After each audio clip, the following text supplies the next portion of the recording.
Howdy folks, and welcome to another Third World Garage video. This time, with me recovering from bronchitis and doing a video on the IKEA LAGAN faucet.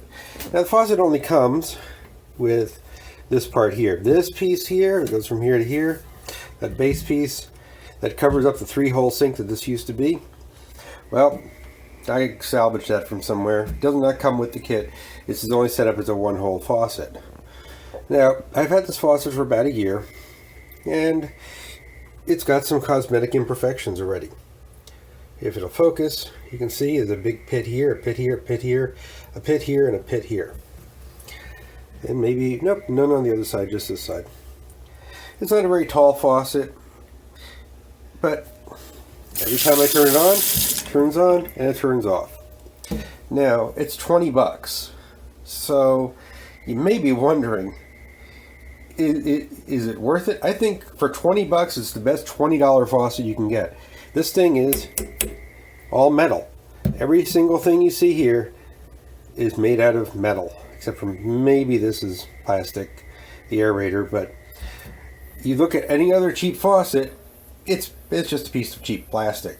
And 20 bucks, 25 bucks at Home Depot or Lowe's or Walmart, it gets you a $20 faucet.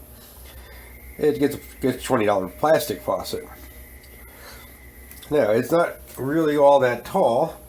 However, compared to the faucet it replaced, it's actually quite a few inches taller, because that one only came out to here, and that was a Delta from the late 70s. So this house was built in the late 70s and original.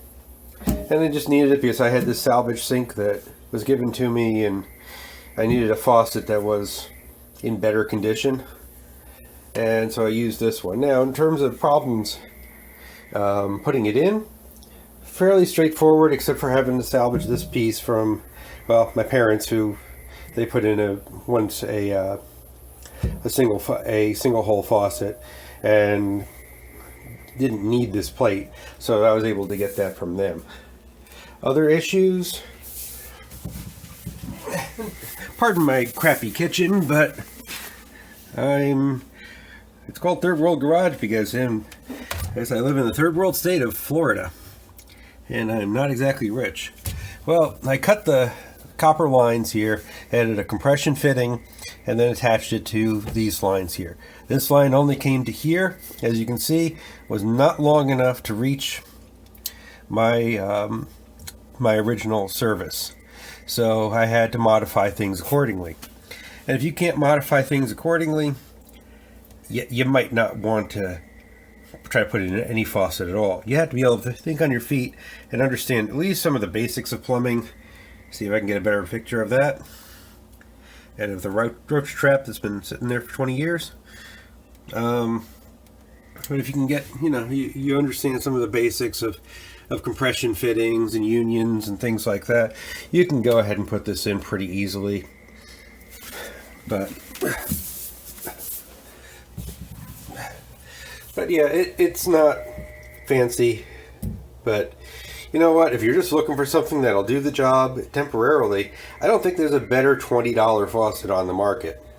So go ahead and get this. They designed it for their cheap $140 kitchen that they make. That's a sink, a small countertop, and a stand, which actually I think would be great on a porch. You hook up your water service to the faucet and just run a line out to the yard somewhere for the drain.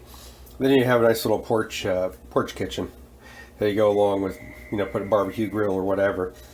And so I kind of think that's kind of a cool idea. But anyway, that's been the IKEA faucet. Apologies for my crappy kitchen, but I'm poor. Thank you for watching, and please like, share, and subscribe.